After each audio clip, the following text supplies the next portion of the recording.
আল্লাহকে জিজ্ঞেস করে, আল্লাহ আপনার বান্দার রমজানের এই নেকিটা 70 লিখতাম নি।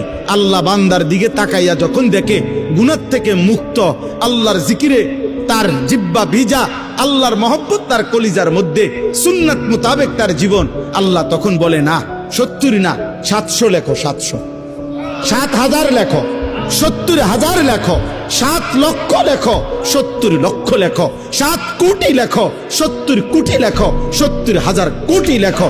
এক সেজদা, এক সেজদা, একবার সুবহানাল্লাহ বললে আল্লাহ বলে লেখো 70,000 কোটি সুবহানাল্লাহ লেখো। কোন বেলায় আল্লাহ মহব্বতের জোশে, আল্লাহ তার মায়ায় আল্লাহ বলে, ফেরেশতা তুমি লিখো না, সাআক্তুবু, আমি আল্লাহ নিজেই লিখবো। এই নেকি তুমি দিয়া পারতা না, আমি দেবো আমার বান্দার নেকি। বলেন বাপ, বলেন। আহাজ মুসলমানের সন্তান, যদি তোমরা বুঝতা যে তোমাদের মালিক তোমাদের প্রতি কি পরিমাণ খেয়াল করেছে।